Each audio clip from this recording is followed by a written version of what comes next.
Right. Hello and a very warm welcome to the quantitative ability section of the GRE. Now, some of you might have completed your verbal ability, some of you are starting afresh. Please understand, the quant section becomes a very important part of your GRE score, because out of 340, if you want to reach your dream score of 320, 310, 330, the quant score becomes all the more important. Unless you score a 160, 170, it's not going to be very easy. We'll get to, what is 160, what is 170 a little later. So, we'll spend time today on understanding the GRE quant section, the kind of questions asked, the kind of, score analysis, what kind of scoring is there, the topics that are there in GRE math, and what is the level of those topics, and how should one start preparation and all that. Apart from that, we'll also look at if one wants to improve their calculation speed, because please understand, in any competitive exam, not just GRE, time is very premium. So, given the same question paper and you are given unlimited time, I'm sure most of us would crack it. But in a competitive exam, what differentiates between a person with a good calculation ability and a person with not a very good calculation ability is the speed at which you calculate. So, competitive exam is that's why very important. So, we'll also look at how to improve our calculation speed and all that, right? So, let us first start with understanding the GRE quant section. Now, the GRE quant section, much like the verbal section, has two subsections, which means you'll have, in other words, you'll have to attempt two quant sections. The duration is 35 minutes. So, each subsection will have 35 minutes. So, together 35 plus 35 is 70. Please understand, this 35 minutes is very specific to one subsection. You can't, carry over or take the time that you saved in one to the other, right? 35 minutes. Now, this is about, now these could occur at any point of time. After the AVA part of your exam, your verbal could start first or quant could start first. We cannot definitely say which one will come first, right? This is about, what the section is, etc. And each subsection will have approximately 20 questions. Now, when I say approximately, there is no definite number. Sometimes you might have slightly more than 20, sometimes you might have slightly less than 20, but approximately 20 in each subsection. So, we are looking at, in other words, 20 questions to be solved in about 35 minutes. Roughly speaking, about 2 minutes per question. 2 minutes to read the question, understand the question, solve the question, and then mark your answer. Now, what you have to understand is, GRE, whether it's verbal or quant, is a sectional adaptive test. Now, what do we mean by a sectional adaptive? What do we mean by a sectional adaptive test is that the first quant or the verbal section that is presented to a student will be of some medium difficulty level, because, somebody who is conducting the test does not know whether I am clever, whether I am intelligent, whether I am dull, if he does not know who I am. So, before they start the test, they give you the first section will always be of medium difficulty. That means neither very difficult, neither very easy. Now, based on your performance in that section, the next subsection will follow. So, the first subsection is always of a medium difficulty level. So, within a subsection, all these 20 questions, we said approximately 20, these 20 will be of the same difficulty level, more or less. When I say same difficulty, it does not mean, very similar, but, more or less, because sometimes some topics might be difficult or easy for me, it could be very different with you. So, what I am trying to tell you is more or less at the same difficulty level within that section. Now, based on your performance in this first subsection, the second subsection will follow. Now, what it means is, you have done very well in the first subsection, which means, out of 20, let's say you got 18 right, 17 right. You would not know that, but the system will know which is right. Which means, the system will now understand, you are very intelligent, and this particular section, the medium difficulty was very easy for you. So, what it tunes itself, it adapts itself to your intelligence, which means since you are more intelligent, the next section will be a difficult one. So, if you do very well in the first one, the next subsection that will follow will be of a greater difficulty level. And if you don't do well, if you score something like 5, 6, 7 questions right, it thinks probably, you're not up to the level of these questions. So, the second section that will follow will have questions that are easier than this. So, this is what we mean by sectional adaptive. Questions within a subsection will be of more or less similar difficulty, and based on the performance of of the student in the first subsection, the second subsection will follow. This is called sectionally adaptive. It's a computer adaptive test, right? Now you might ask me, if the second subsection is easy, then somebody might have a chance of getting more right. Yes, you're absolutely right. But please understand, your score will be directly proportional to the number of questions you get right, but also the difficulty level of the question that you answered. So it does not just take into account only the number of questions that are right, but more importantly, the difficulty level is also taken into account. So don't worry too much about that, but give your best in the exam, right? This is about sectional adaptive. Let us understand the scoring in these sections. Now, GRE verbal score is 130 to 170. Similarly, the quant score is also between 130 and 170. Now, what do you mean by 130 and 170? The minimum score is 130. So, which means if you get everything wrong, you'll end up getting a 130. And the maximum score that is possible, that means students who get most right, and the maximum score is 170 in 1 point increments. Now, what do you mean by 1 point increments? Somebody can get 131, 132, but not 132.5 or so on. So, in 1 point increments. Now, please don't assume this as, between 130 and 170, let's say 40 marks, and you have 40 questions. You don't assume this as 1 mark per question. This is wrong. This is absolutely wrong. Please understand, this is a normalized score because students the world over are writing the exam in an online mode. So, the kind of questions you get will be very different from the kind of questions I get. So, what they do is they calculate something known as a raw score based on the number of questions you get right, then normalize. Now, what do we mean by normalize? Normalization is carried out to make sure that it is a fair process. So, somebody who gets difficult questions should be given more weightage. Somebody who gets easy questions should be given less weightage. All that process is called normalization.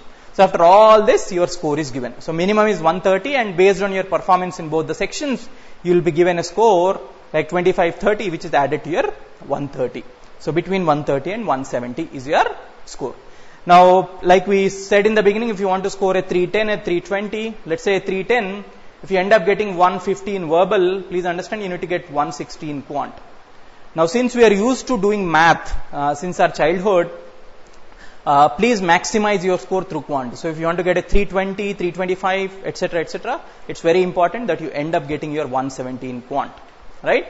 So, getting a 170 in quant is not very easy like it used to be in the old pattern where getting 800 was very easy because there are newer type of questions. There are tricks in the GRE.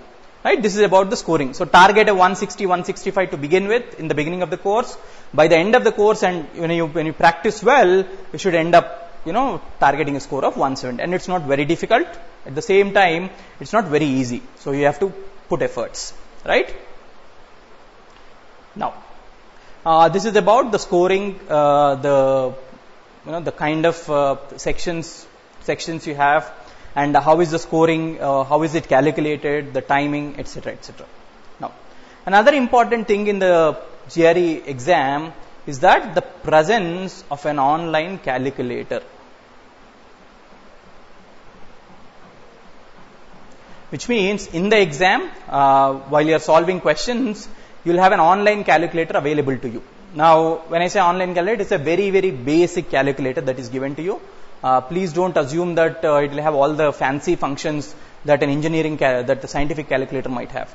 So, it's an online calculator with very, very minimal functions like addition, subtraction, percentage, square root, etc.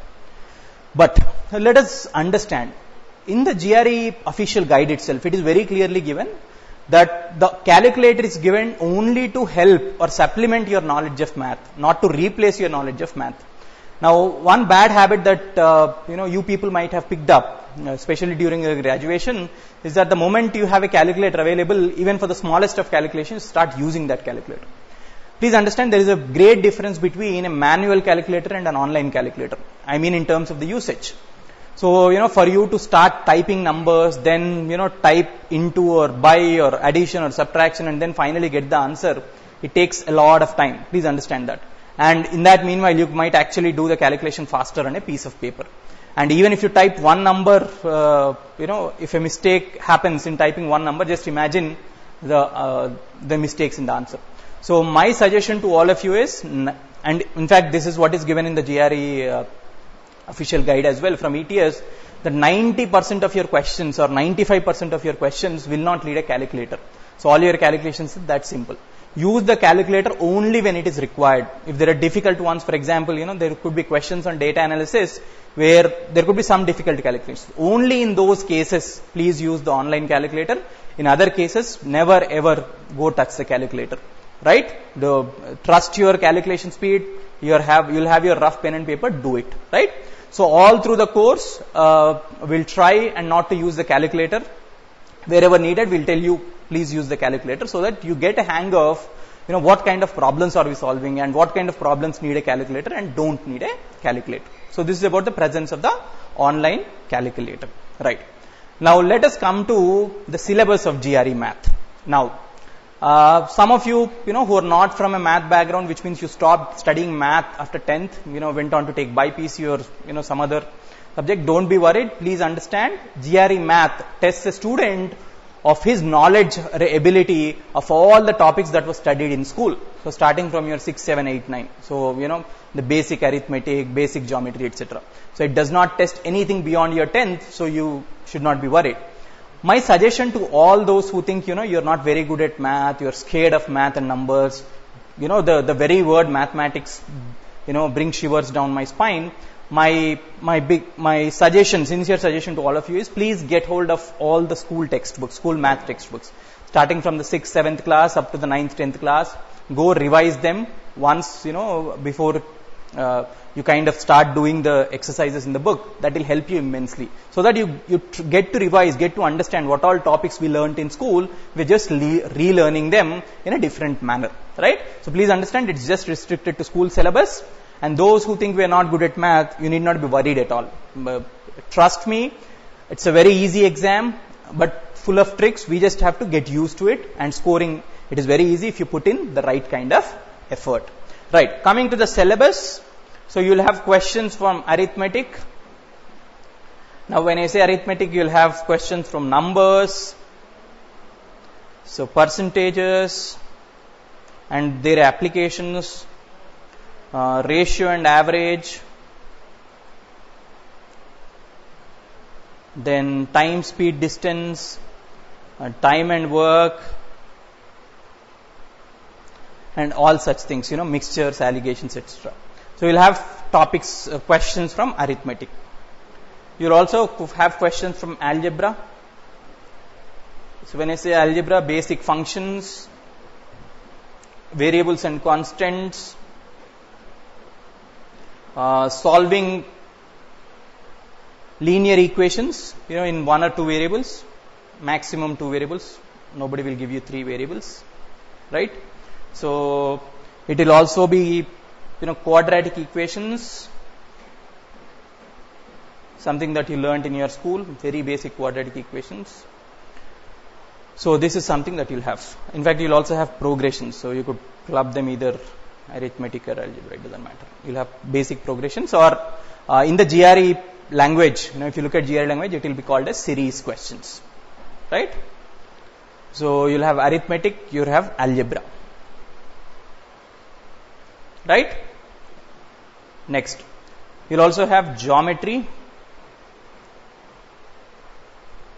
So geometry could mean simple plane geometry, where we'll talk about points, lines, angles, triangles, squares, rectangles, pentagons, etc. And we'll also talk about coordinate geometry. So what happens when you plot points on a plane, a 2-dimensional plane, not a 3-dimensional plane, but a 2-dimensional plane. Then we'll also look at solid geometry. Now solid geometry is those basic shapes, cube, cuboid, a cylinder, a cone, what are their volumes, what are their surface areas, their applications in problems. Now we'll also have a modern math. So modern math is nothing but your set theory, permutations and combinations,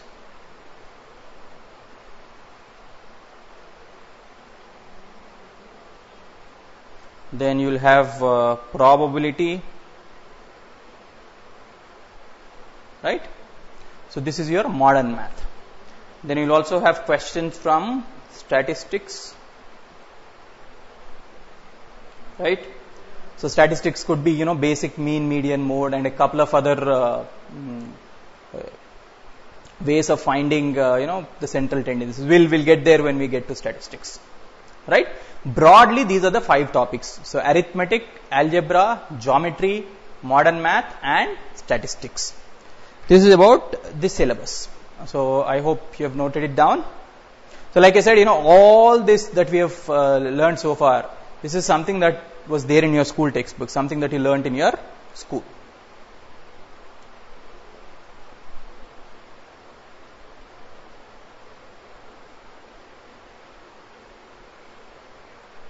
Right? Now, let us look at the type of questions. Now we have seen the syllabus, but let's look at the type of questions. GRE math part has 4 different type of questions. Let us look at each one of them. The first one is an MCQ. Now, what is an MCQ? Something that you have been learning for your lifetime now. A multiple choice question. That means a question is followed by options. You'll have to choose the right option. Something that does not need any explanation. The second one is a multiple answer question. Now, what do I mean by this is a single question might have multiple answers. Now, in the GRE, we cannot surely tell whether it has 2 answers or 3 answers or 4 answers, but we have to choose all those that are correct. A partial answer won't be given. So, if you, let's say there are 3 right choices for a question and you tick only 2, you won't be given any score because you are not ticked the right third one. But in the question, it will be clearly given if there are 3 or if there are 4, if there are 2. So you have to choose all the right ones. It's a slightly difficult one compared to multiple choice because you need to be aware of each and every option.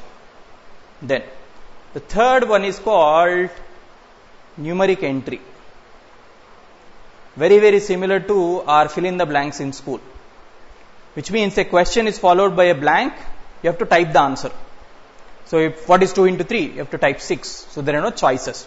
So on this, these two are, new question types in the revised pattern compared to the old pattern, just to see if the students are actually understanding the topic, or if they are just putting A, B, C, D, they are fluking. So this is essentially to test that, right? So this is a numeric entry question. Now, if the answer is a fraction and you have to enter fractions, you'll have a blank for a numerator, you'll also have a blank for a denominator. You have to type both. And then finally, you'll have a question on quantitative comparison. So we'll look at these new question types, what they mean, etc. Okay, quantitative comparison.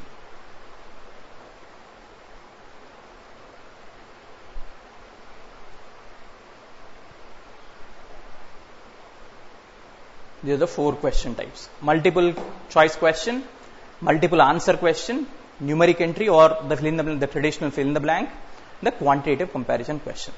So your 20 questions could be a mix of all this, but majority will be MCQs. About 5 to 6 in each of those 20 in each subsection could be this. The remaining 3 or 4 questions could be these 2. So, but majority will be MCQ and quantitative comparison, right? So we'll look at a few examples for each of them and then go ahead.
Right.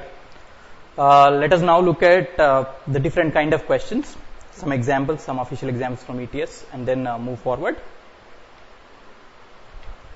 Right.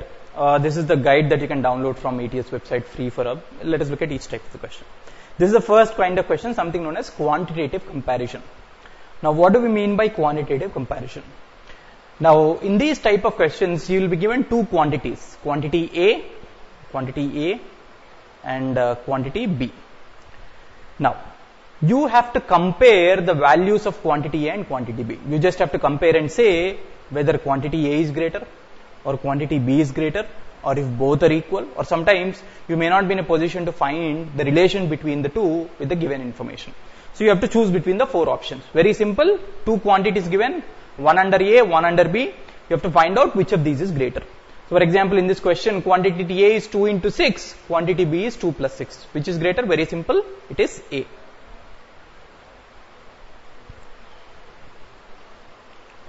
For example, look at this. Lionel is younger than Maria, twice Lionel's age and Maria's age. Now, there are two people here, Lionel and Maria. Assume Lionel's age is A and Maria's age is B. So let us do this. So Lionel's age, let it be A, Maria's age, let it be B. Lionel is younger, so A less than B.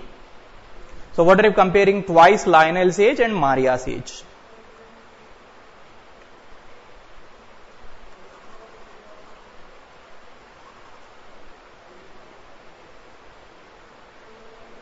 So twice Lionel's age will be 2A, is quantity A, and what is Maria's age? It is B. Now between 2A and B, which is greater, let us understand. When I say A is less than B, A could be anything. A could be 5. For example, A could be 5, B could be 20. Even in this case, A is still less than B. So 2 times A, which is 10, is still less than B. Which means, if for example A is 5 and B is 20, 2A is also less than B. Then you could say B is the answer. But will it be the case all the time? Not possible. Because if B is 20, A could still be 19, and this relation will still hold good. What is the relation? A is less than B. But 2 times A now will be 38, which is greater than B, which means when I am saying Lionel is just younger than Maria and we do not know by how much, is she younger by 5 years, 6 years, 9 years, 10 years, we can't be able to decide the relation between the given two variables. What are the two variables? Two parameters rather. One is twice Lionel's age and Maria's age. So the answer becomes D. You can't find the relationship with the information given. So it becomes D. So this is how you need to find out. For example, 54% of 360 and 150. What do you mean by 54% of 360? This is where you have to use your common sense. Now, yes, the moment you do the calculation, you have a calculator available. Each one of you will get the answer. But if I want to save time, let us try to understand this and do this without using pen and paper. Now, forget about 54%. Let's assume it is 50%. What do you mean by 50%? Half. What is half of 360? Half of 360 is 180. You'll all tell me. Quantity A is 180. Quantity B is 150. 50% itself is 180, which means your 54% will be greater than 180. So quantity A is something that is greater than 180, whereas quantity B is just 150. So which of these two is greater? It is, definitely it is quantity A that is greater. So your answer will become A. So these are called quantitative comparison questions. So now we'll understand more about this and the techniques involved when we get to the chapter, but these are the kind of questions. Now, there is no rule that your questions will only be from numbers. Your questions could be from any topic, any topic that you learn through your GRE course. It could be arithmetic, it could be algebra, it could be geometry, it could be modern math, it could be statistics, anything, right? So this is what we meant by quantitative comparison, the first type of question. Now let us look at the second type, a simple MCQ. Now MCQ is something that you all know, something that you have been studying for all your life. Multiple choice question.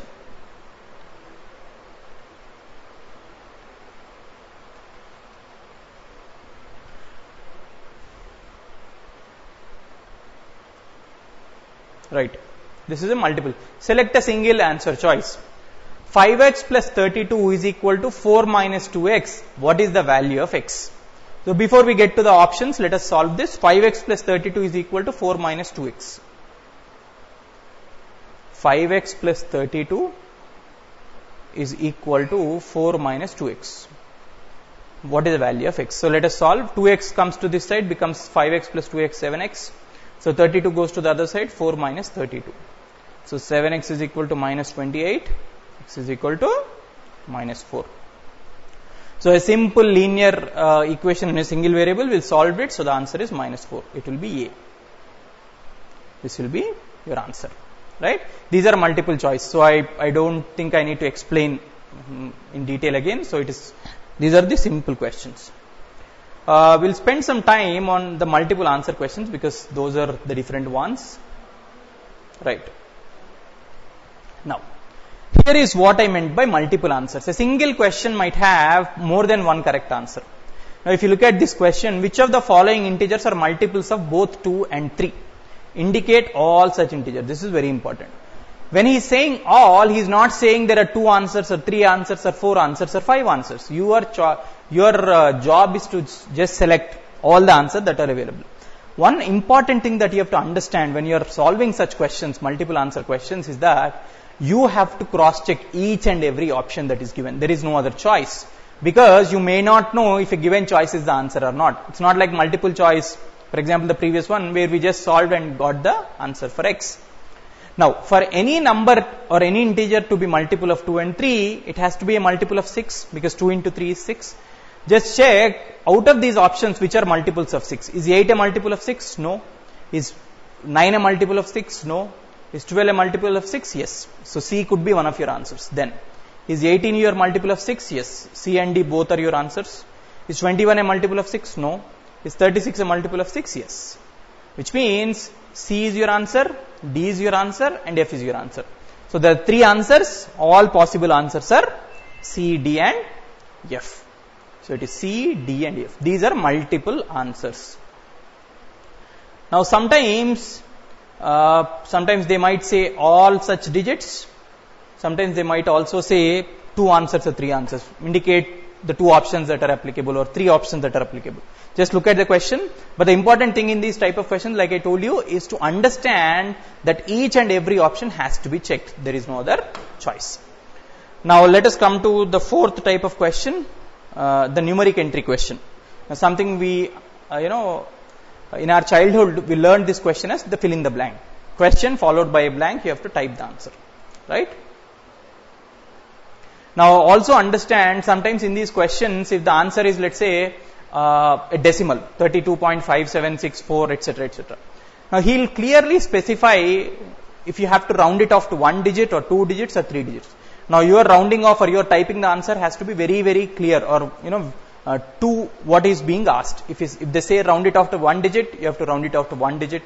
If they say round it off to 2 digits, you have to round it off to 2 digits. If they say round it off to 1 digit after decimal, so based on what is asked, you have to type. Okay? For example, these are the instructions. Make sure you answer the question what is asked. Sometimes units are also important. He might say type the answer in kilometers, whereas you might have got the answer in meters.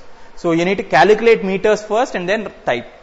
If you are asked to round your answer, make sure you round to the required accuracy. For example, if an answer of 46.7 is to round it to the nearest integer, you need to enter 47. If you enter 46, it is wrong.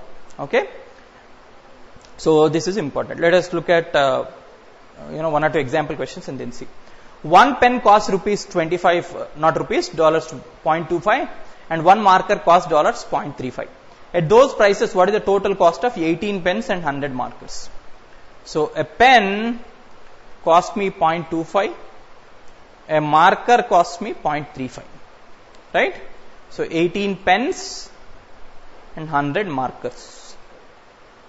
What is the cost? Clearly understand. He is asking the answer in dollars. This is very important. So you have to convert your answer to dollars and see. Let us first calculate. So 25.25 into 18, this is the total cost of pens, plus 0.35 into 100. So 0.35 into 100 is straightforward. It is 35. The 2 points will go. It will be 35 plus 0.25 into 18. So 25 into 18, if you calculate, you will get 450 or Nothing but 4.5. So 4.5 plus 35 is 39.5. Now here, since they are not asking you to round it off to any digit, you just have to enter whatever you get. You got 39.5, you have to type 39.5. Right? So 39.50 or 39.5. In fact, equivalent decimals these are also considered correct. So somebody might type 39.5, somebody might type 39.500 or 0. All these are correct. Don't worry. Now, in fact, clearly is saying, note that the dollar symbol is in front of the answer box. So the symbol dollar does not need to be entered in the box. In fact, only numbers have to be entered. So, and a negative sign can also be entered. If your answer is, for example, for some question, your answer is -2, -3, then you might also have to enter a negative sign. So these are the 4 type of questions. So just to recap, the MCQs, which are very simple, something that you have learned. The multiple answer questions, choose all or choose, 1 or 2, etc.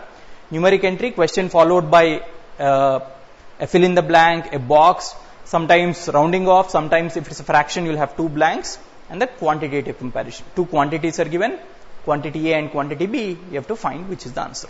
So this is the pattern of the exam. So starting from your number of sections, duration, calculator available, then the scoring pattern, sectionally adaptive, then the syllabus and the type of questions, right? This is about all the introduction. I hope, it is pretty much clear, and you might also have understood that it's not a very difficult exam, but, if you can put in the right kind of effort, scoring a 165, 170 is not very difficult, right? Now, like I said, though there is a calculator available, it is very clearly told in the, in the ETS guide itself that majority questions won't need a calculator, which means now within the available 35 minutes, you will have to solve those 20. Sometimes you might have a difficult topic. Sometimes you might have an easy topic. Questions might be of the same level. If somebody is equally proficient in all the topics, it will be same. But if somebody is not very good at some topic and you might want to save a greater amount of time from that topic, what happens is you have to do your calculations faster. Like I said, given an unlimited amount of time, each one of us will solve those 20 questions. They're like that. But within the limited time constraint, within that limited time of 35 minutes, if you want to solve this quickly, then calculation speed becomes a very important task. Not just this, please understand that a lot of times your brain tends to think faster if you can, be faster in your calculations. 2 into 3 is 6, 6 into 2 is 12, 7 into 3 is 21, all these are easy, 10 table. If I ask you what is 12 into 3, 36, but what is 12 into 9, 108, what is 17 into 8, 17 into 9, etc., etc. So the moment your calculations become faster, your brain tends to think faster, it will also help you in each of the things that you do in your life, whether it be math, verbal, you start thinking fast. Another thing that you have to keep in mind, especially those who are not very comfortable with math, who think, math is very tough, or I'm not very comfortable with numbers, please understand comfort with numbers will come only when you practice. You eat numbers, live numbers, drink numbers. As simple as that. Now, what do I mean by that? For example, let's say you're traveling in an auto to your college, just take 2 auto numbers and add. That is how you tend to improve your calculation speed. It does not come, just as a jiffy, one night you sleep and the next morning you wake up. It needs a lot of practice, right? So, for that I would suggest, learn tables up to 20. This is very, very important. So, go back home today, pick up a book and write tables up to 20. If I ask you what is 19 into 6, you can't think, for a long time. 19 into 6 is 114. You have to be very, very fast within 1 or 2 seconds. Squares up to 30. So when I say what is 25 square, what is 26 square, what is 28 square, what is 29 square, and so on. Cubes up to 15. So 12 cube, 11 cube. So these 3 will immensely help you while you are doing calculations. Nobody is going to ask you what is 26 square in the exam. But in the midst of some problem, we might make use of this 26 square. So to be able to do your calculations faster, the first thing is learn tables up to 20, squares up to 30, and cubes up to 15. Then, apart from this, also learn reciprocals up to 1 by 20. Now, what do you mean by reciprocals? For example, if I say 1 by 2, what is 1 by 2? It is 0.5. What is 1 by 4? It is 0.25. Now you cannot take a lot of time to understand. The moment I ask what is 1 by 4, you should say 0.25 in the next second. Right? Similarly, what is 1 by 10? 0.1. 1 by 15, 1 by 16, 1 by 18, 1 by 19, up to 1 by 20. This will immensely help you in problems, because in some problems you might get an answer of, let's say, 1 by 7, but all the answer choices are given in percentages. So how do you convert a fraction to a percentage? You can't waste a lot of time. So if you know 1 by 7 is 0.14, 0.14 means 14%. So within a second you can get the answer. So reciprocals also become important. Learn reciprocals starting from 1. 1 is obviously 1. 1 by 2, 1 by 3, 1 by 4, up to 1 by 20. Now these things will definitely help you immensely while you are solving your problems. Right? So another thing that will also help you is this interconversion between a percentage, a fraction, and a decimal. Which means sometimes in the problem, the entire problem in terms of parameters or variables could be in fractions, the answer choice could be in percentages, or vice versa. The entire problem could be given in percentages, but the answer choices is in fractions or in decimals, etc. So you can't waste time in calculating one to the other, etc., etc. So if you know the interconversion between these three, you can seamlessly convert one to the other and other to fraction to decimal, decimal to fraction, percentage to decimal, percentage to fraction, etc., etc. For example, if I say a fraction of 1 by 2, we know it's in decimals is 0.5, fractions is 50%. So how do you convert a fraction to a decimal? Divide simply. How do you convert a fraction to a percentage? Multiply it with 100. How do you convert a percentage to a fraction? Divide with 100. For example, I say 40%. How do you convert 40 by 100, or 4 by 10, or 2 by 5, or 0.4? So interconversions are very important. Now these interconversions you will be able to do faster, like I said, if you know reciprocals. So which is why reciprocals become very important. So interconversion between a percentage, a fraction, and a decimal. This will also help you immensely with your percentages chapter. Right? So write the interconversions quickly for, let's say, 30%. Then, for example, 2 by 5. 2 by 5 is already there. So let's say 30%, then 0.6, then 1 by 20. Write the interconversions for these three. One is in percentages, so convert it into fraction and decimal. One is in decimals, convert it into fraction and percentage. One it is in fractions, convert to a percentage and a decimal. Right?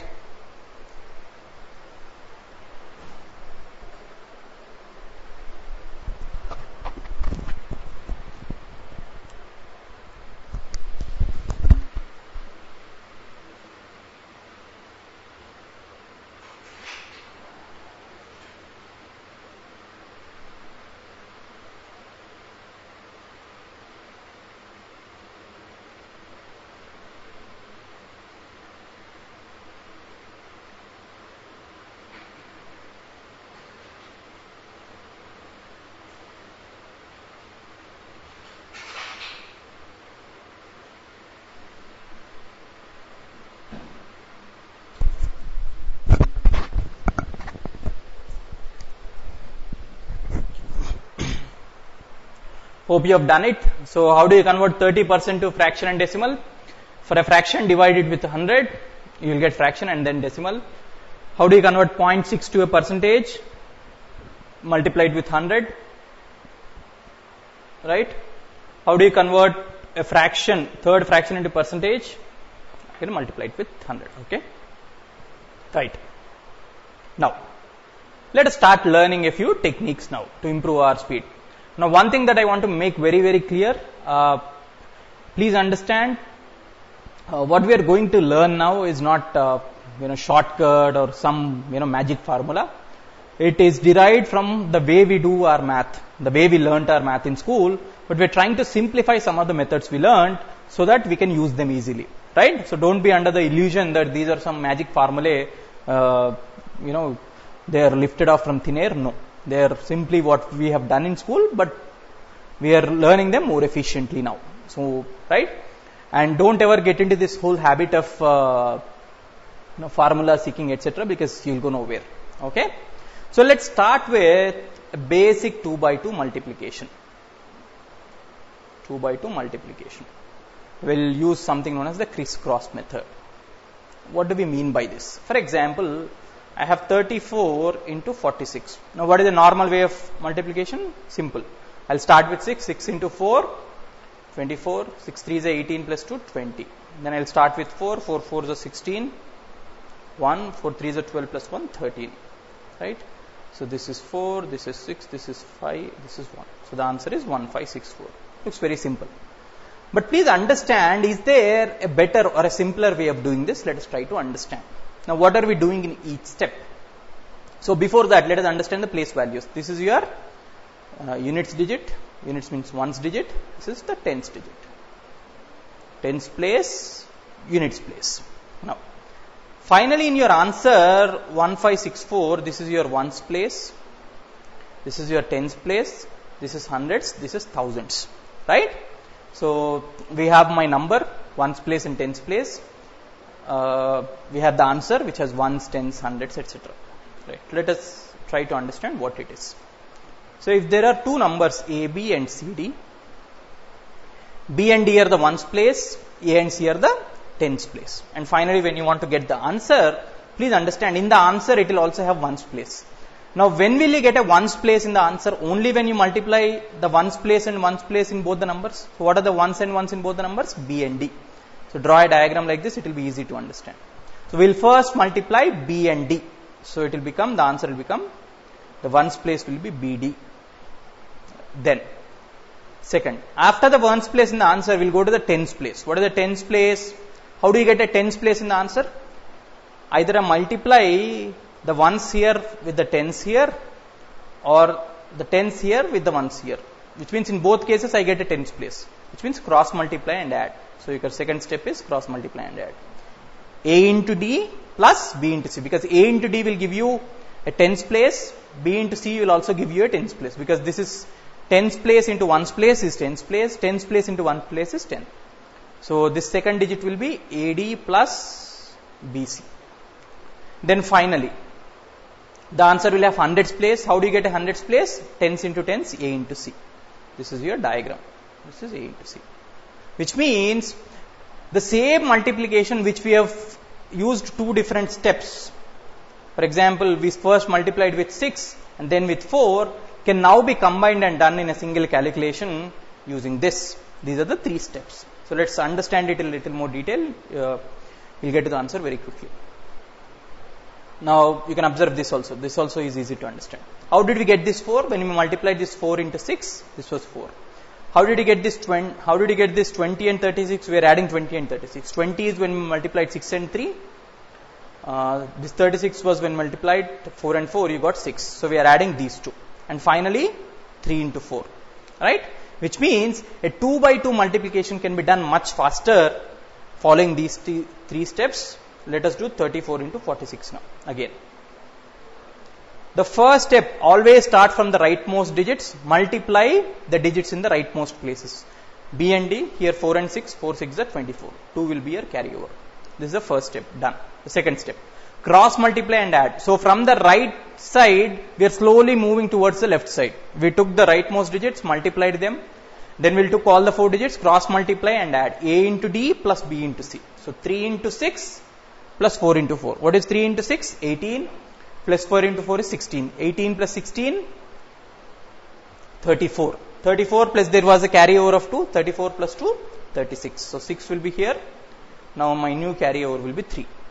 So the third step is, so from the right we are slowly moving towards the left. B into D, then cross multiply and add, then finally A into C. 3 into 4, 12. 12 plus 3, 15. 3 was carryover. So your answer is 1564. The same as previous. Now instead of doing it in two separate steps, we were able to do it in one single step. So remember the diagram, always start from the right side, multiply the digits in the units place, then cross multiply and add, then multiply the digits in the tens place. You might say both are, take the same amount of time, but please understand, we can extend the same method to a 3 by 3, a 4 by 4, etc., where we'll be able to save a lot of time. So please remember this. We'll extend this to kind of 3 by 3 and then solve a few problems. So a 3 by 3, unlike a 2 by 2, will now have 5 steps.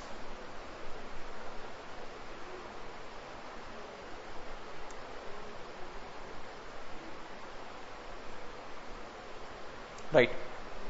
For example, 234 into 365.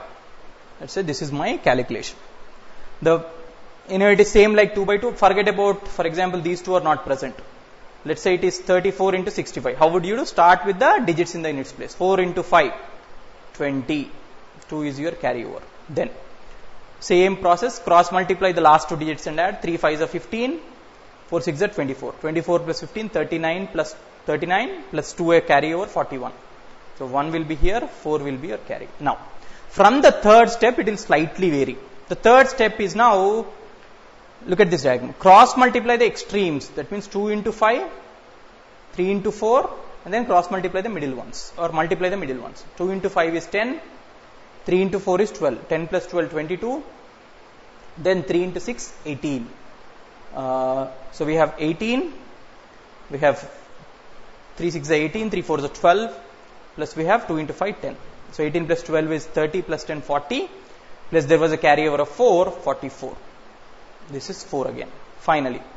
And then, like I said, even in the 2 by 2, we start from the right side, slowly move towards the left. So we started here, we looked at these two, then we looked at these two, then we took all the 3. Now we will take only these two. So cross multiply these two. 2 6 are 12, plus 3 3 is 9. 12 plus 9, 21 plus 4, 25. So 2 is your carryover. And finally, 2 into 3, 6, 6 plus 2, 8. This is your answer. So as simple as this. So 2 by 2 can be extended to a 3 by 3. Not very new. Remember this diagram, it will become very easy. So units place, multiply the units place, then cross multiply and add the last two, then cross multiply the extremes and multiply the middle ones, then cross multiply the digits, these two, etc. Right? So H5 410. We'll do one more example, then it will be much more clear to you. 364 into 742. Right. Like I said, let me use different colors so that you understand this easily. The first one is 4 into 2. 4 into 2 is 8. Then, so this is my first step. What was my second step? Let me use brown now. Second step is these two. Cross multiply and add. 6 2s are 12, plus 4 4s are 16. So 12 plus 16 is 28. So I have a carryover of 2. Then the third step is take all the 3. I am using green color. So what is the third step? Cross multiply the extremes, multiply the middle ones. Which means 3 into 2 6, 6 plus 7 into 4 28, plus 6 into 4 24. So 28 plus 24 is 52, plus 6 58, plus there was a carryover of 2 60. So this will be 6. The fourth step. So let us use one more color. Let us use yellow color for example. We will take these two. Right? So it is 3 into 4 and 6 into 7. So the fourth step is this. 3 into 4 is 12, plus 7 into 6 is 42. 42 plus 12 is 54. 54 there was a carryover of 6, it is 60. So carryover of again 6. So 54 plus 6 is again 60.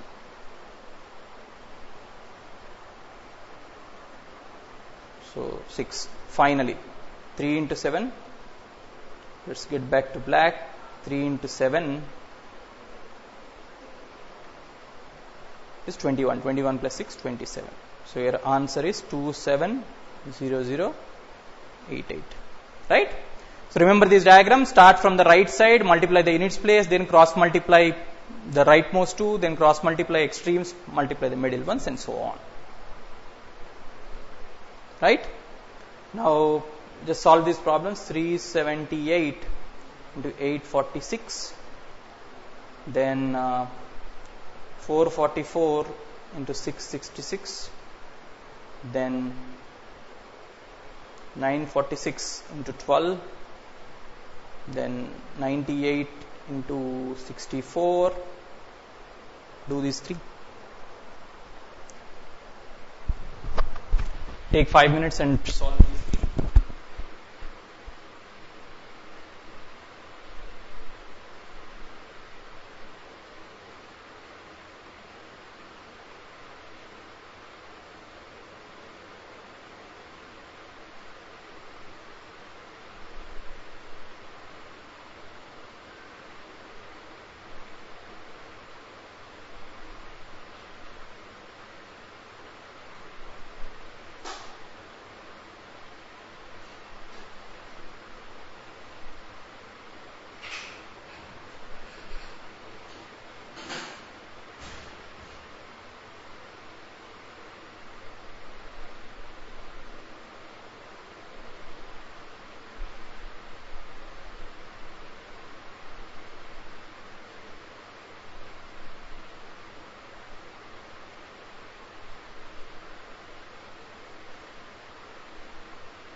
Right. So hope you had the time to solve.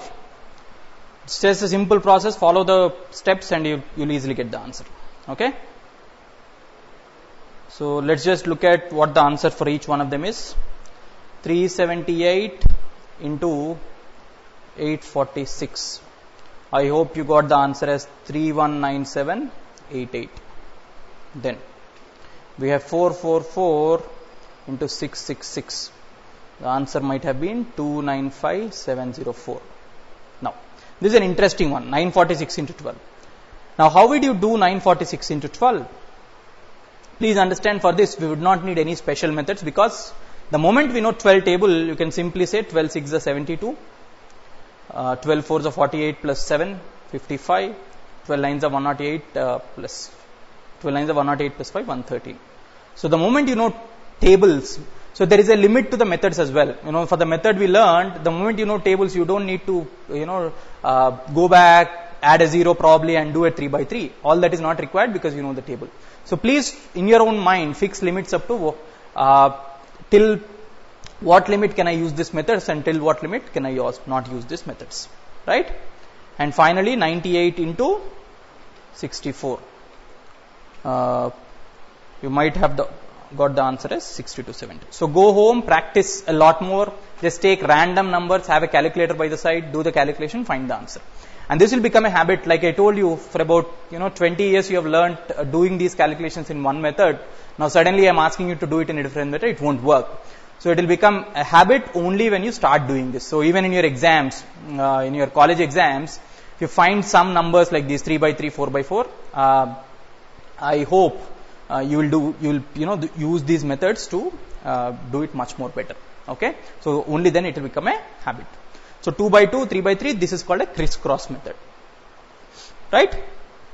Now let us go to the next one called base multiplication or base method. Now what do you mean by this? Quite a few times in your own mathematical problems, percentages, etc., etc. For example, there is a rectangle, it has a length, it has a width. The length increases by 8%, the width increases by 6%. By what percent will the area increase? Let's say this is a question. So the way to solve this problem is you will assume length is x, width is y. So the area is length into width, x into y. What is the new length?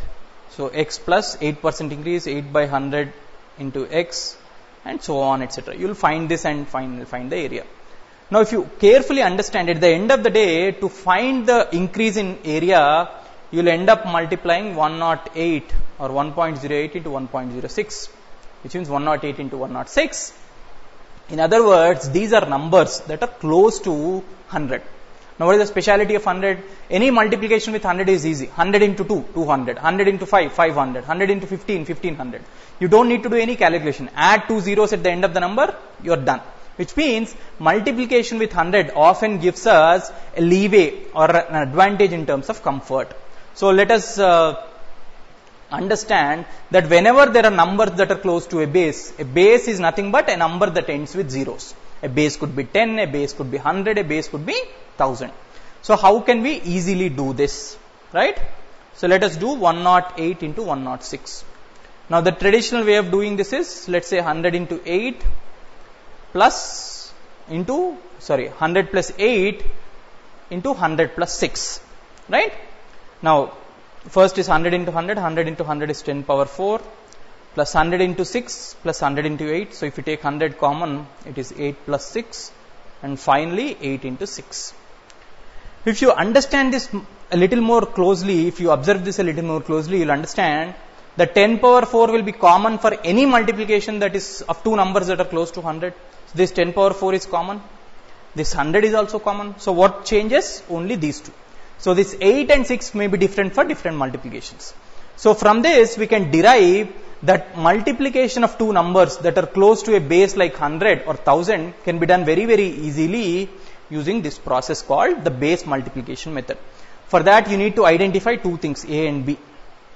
A and B are nothing but surplus or deficit of the first number. What do you mean by surplus?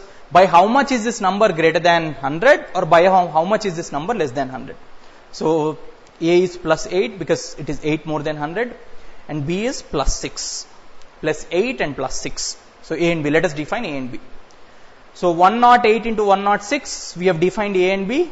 A is plus 8, B is plus 6. So the answer to this question is, it will have three parts to the answer: 1, A plus B, and AB. So start from here. What is A into B? 8 into 6, 48. What is A plus B? 8, 6, 6, 14, and 1. So your answer is 11448. As simple as this. So please understand, this is what we have learned here. This is A plus B, this is A into B.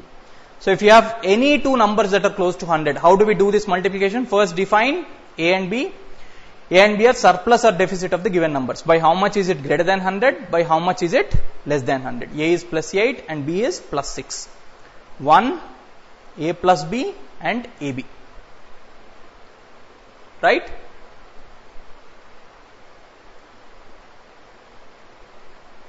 So A plus B is 14, AB. So 11448 is your answer. So without doing any calculation, you can get this answer. Just by saying 8 and 6, 8 6 are 48, 8 plus 6 14 and 1. Right? This is how simple these calculations are. Now, there are certain rules that need to be followed here, certain exceptions rather. We'll look at each of those exceptions one by one. Now, the first rule. Let us come to the first rule. Note them down while I am writing. For example, I have 102 into 103. So A is plus 2, B is plus 3. So what will be the answer? 1, A plus B is 5, A into B is 6. Now, but can the answer be 156? Obviously not. When you are multiplying two 3-digit numbers, the answer can't be a 3-digit number. Which means, this brings us to the first exception or the rule. The two parts, there are three parts to the answer, 1 A plus B and AB, the two parts A plus B and AB, which means the last parts except the first part, or let us say except the first part.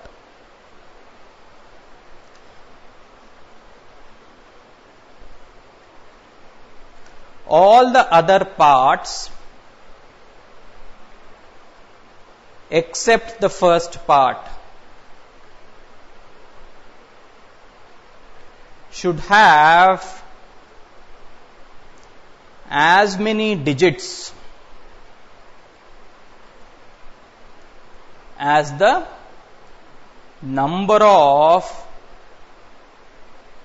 zeros in the base. Read this carefully. All the other parts except the first part should have as many digits as the number of zeros in the base. Here our base is 100 for both of them. 100 has how many zeros? 2 zeros. Which means except the first part, these two parts should have 2 digits. Not more than 2, not less than 2. Exactly 2.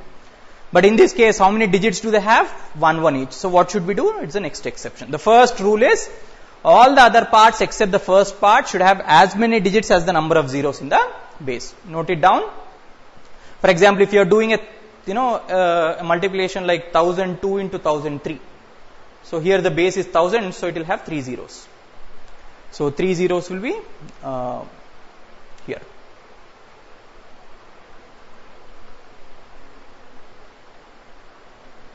Okay. Right. Let us go to the second rule now.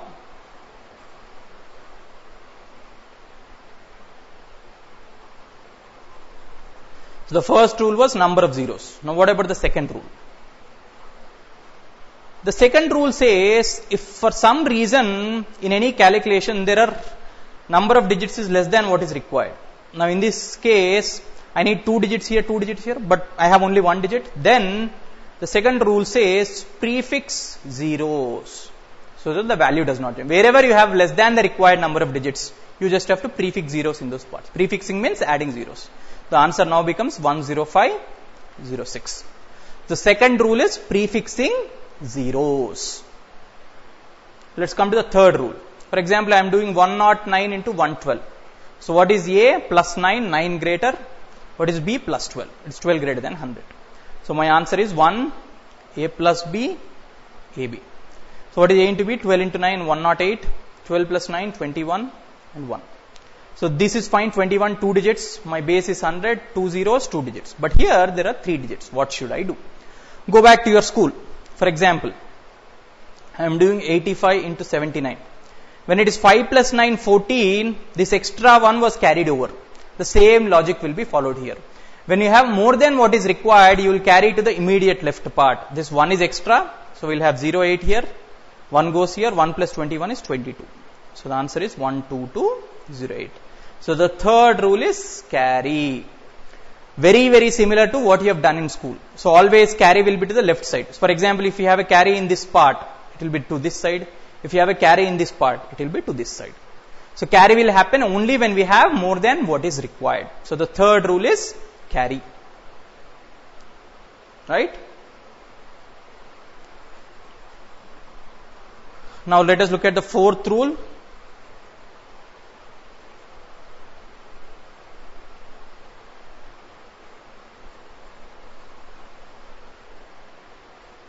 For example, I am doing 94 into 107. So A is minus 6 because it is 6 less than 100, deficit. B is plus 7. So 1, A plus B, A into B. What is A into B? Minus 6 into plus 7, minus 42. A plus B is minus 6 plus 7 is plus 1. And finally 1. Now look at this very, very carefully. 1 plus 1 and minus 42. Now, here obviously there is a problem, there is only one digit. Here there is a negative. Obviously negative can't be your answer. The same logic, what did you did in school? Let's say I am subtracting 69 from 74. What did you do? You can't subtract 9 from 4, so you borrowed. It becomes 14. Same logic will be followed here. So minus 42 is not valid, borrow. Now since these operations are with respect to 100, which means the base is 100, borrowing means we are always borrowing 100. So 100 minus 42 is 58. Now there was 1 here, you borrowed that one, what will remain? It will be 0. So the fourth rule is borrow. So 1, 0, 1. Now, so 2 digits, because my base is 100, 2 zeros, 2 digits, this part is absolutely fine. What about this part? Now this part has only 1 digit 0, but what does my first rule say? It should have as many digits as the number of zeros in the base. My number of zeros is 2, so it will have 2 digits. So we have to prefix zeros. The answer is 10058. Right?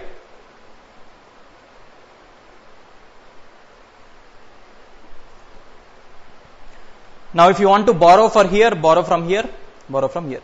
Same as what we did in math in our childhood. Carry is to the left side, borrow is also from the left side. Okay? Then let us look at the fifth rule. Let's say I am doing 206 into 207. Now here, obviously, these numbers are not close to 100, obviously, but they are close to a multiple of 100. What do you mean by a multiple of 100? Here the multiple of 100 is 2. Because 200 is a multiple of 100, they are close to 200. Same define as A is plus 6 because it is 6 more than 200, B is plus 7. Apart from A and B, will also define a new parameter called n. N is which multiple of 100? 200 is what? The second multiple of 100. Right? Now, the same process will be followed. 1, A plus B, AB. So 6 into 7, 42. 6 plus 7, 13, 1. The only difference here is after this is done, we will do something known as adjustment. So the fifth rule is adjustment. What do you mean by adjustment? Since it is not 100 but 200, we'll start multiplying from the leftmost side. This part will multiply with n square, this part with n power 1, this part with n power 0, which means multiply this part with 2 square, this with 2 power 1, this with 2 power 0, which means the answer becomes 1 into 2 square is 4, first part will be 4, 2 into 13 is 26, 2 power 0 is 1, 1 into 42 is 42. So does it violate any of the rules? Since the base is still 100, it has 2 zeros, so 2 digits, so the answer is 42642. So the fifth rule is adjustment. When do we do adjustment? Adjustment is done when we are multiplying numbers that are not close to 100 but are close to a multiple of 100. So define n square, n power 1, n power 0. Right? Now, sometimes in the same problem, you might have to do adjustment, you might have to do carry, you might have to do borrow. So in which order do we follow? So please understand, if you have to do borrow, carry, etc., the order always must be A, B, C. Something like your alphabets. A stands for adjustment, B stands for borrow, C stands for carry. So always do adjustment first, only then borrow and carry. Right? So if you have less than more than the required number of digits. Before you even carry, first do adjustment and then carry. Okay, ABC is the order of operation. Right, these are the 5 rules. Now take some examples. 94 into 97, 93 square, 105 square. It is 113 into 117.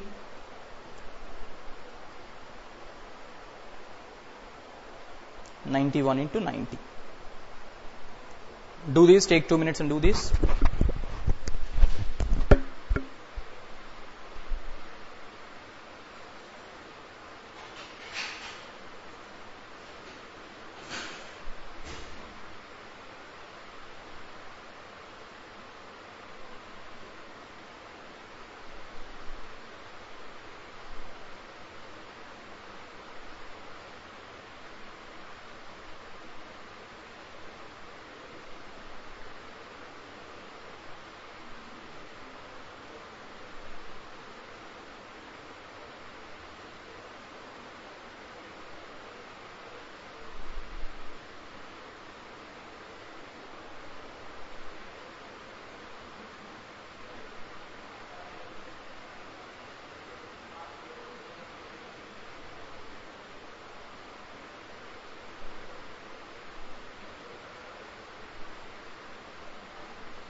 So let's solve these questions. 94 into 97 should be very easy for you. A is minus 6, B is minus 3, right? So 1, A plus B minus 6 minus 3 is minus 9. Minus 6 into minus 3 is 18. This part is fine because 2 digits, your base is 100. This part is not proper. So which rule is violated? Borrow. Now borrow. 100 minus 9. So 18, 81. So there was 1, we borrowed that 1, nothing will remain here. So your answer is 81, 18. A very simple question. So always define first A and B. A is minus 6, B is minus 3. Then do your 1A plus B, AB.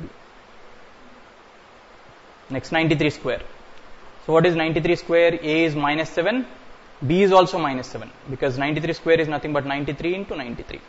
Same process, 1 minus 7 is minus 14, minus 7 into minus 7 is plus 49. So 100 minus 14 is 86, 49. 1 was there, we borrowed 1, so nothing will remain, 86, 49. The third one is 105 square. Again same process, is 105 into 105. A is 5, B is also 5. So 1, A plus B, 5 plus 5 is 10, A into B is 25. It must be a very simple question. 11025.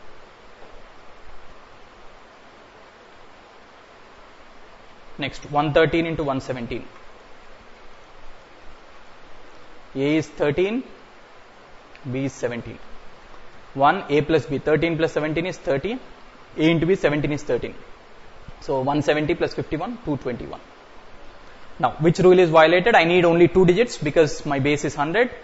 You have to carry. This extra 2 has to be carried. 21 here, 2 plus 30 is 32 and 1. Now, if it is all fine, so the answer is 13221. Right? So, always once you do 1 A plus B, AB, look for what is the issue. Is the issue with carry? Is the issue with borrow? Then accordingly, solve your problem. Then 91 into 90.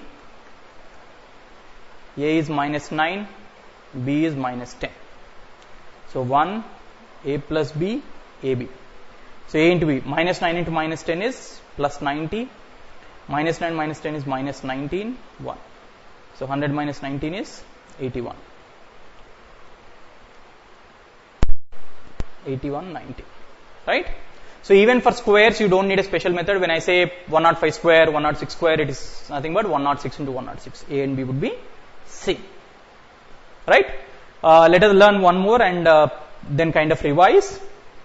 Now, for example, if I am doing 15 into 15 or 24 into 26 or 36 into 34 now or 43 into 47. What is special about all these products? If you look at all these products, there are two things. The first thing is the sum of the digits in the units place is 10.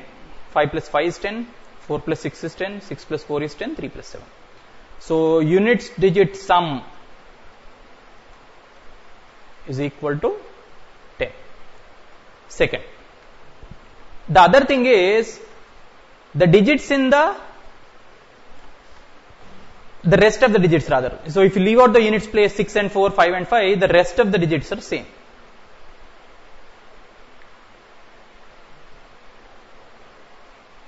Here it is 2 and 2, here it is 4 and 4, here it is 3 and 3, here it is 1 and 1. So if these two criteria are satisfied by any two numbers, the product will have two parts. Part A, part B. It's a very simple product. Part B is very simple. Part B is nothing but multiply the digits in the units place. Units place is 5 into 5, 25 here.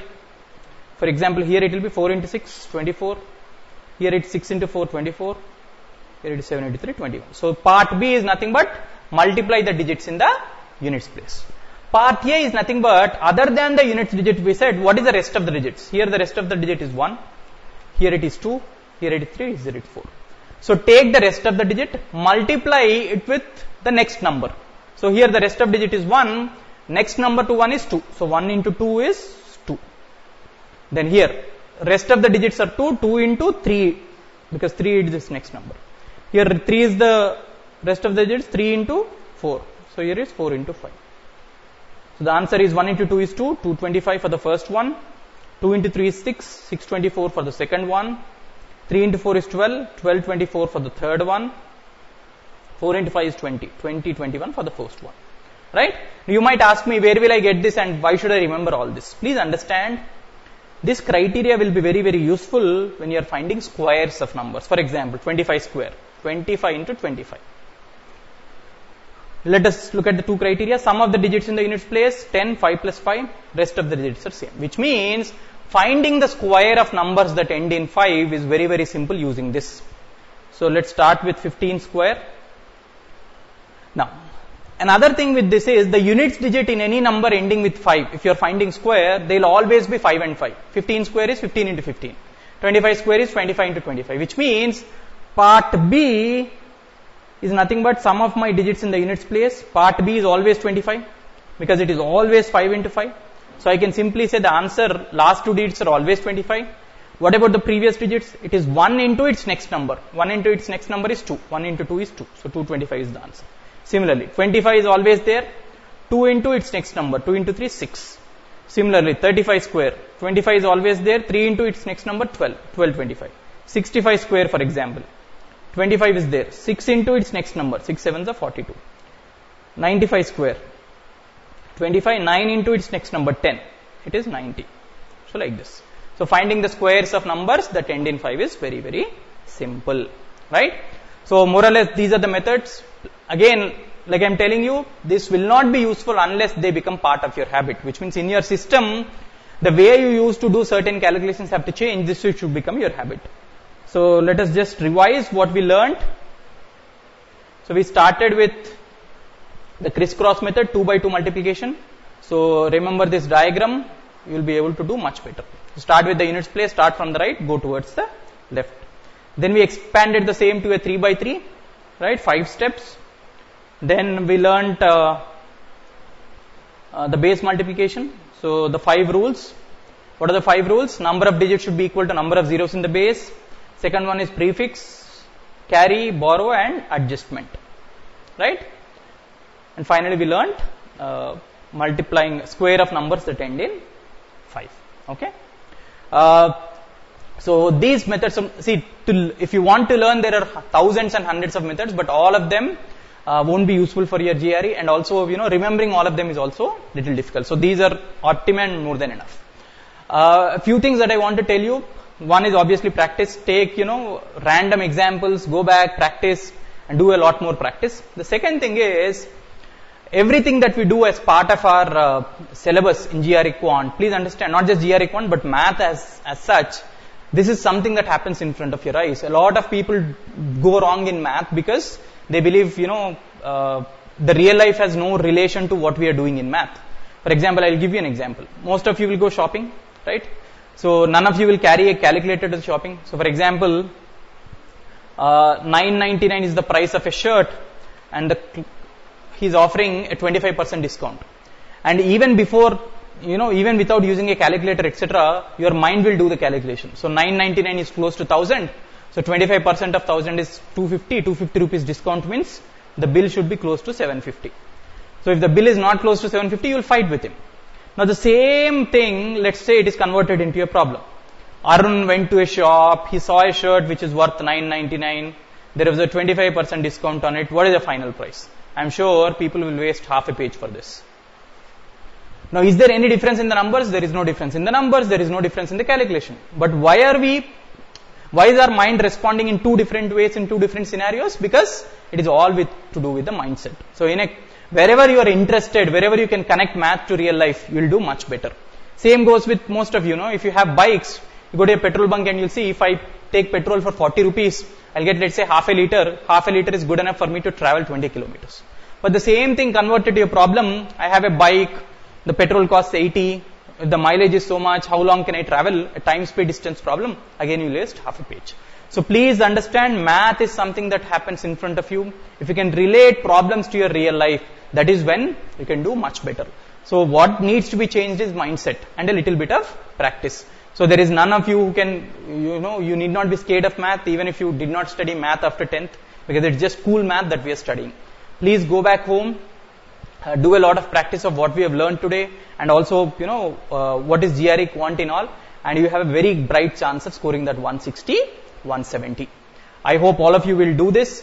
Before I end, I just want to repeat, maths is easy provided we put in the effort.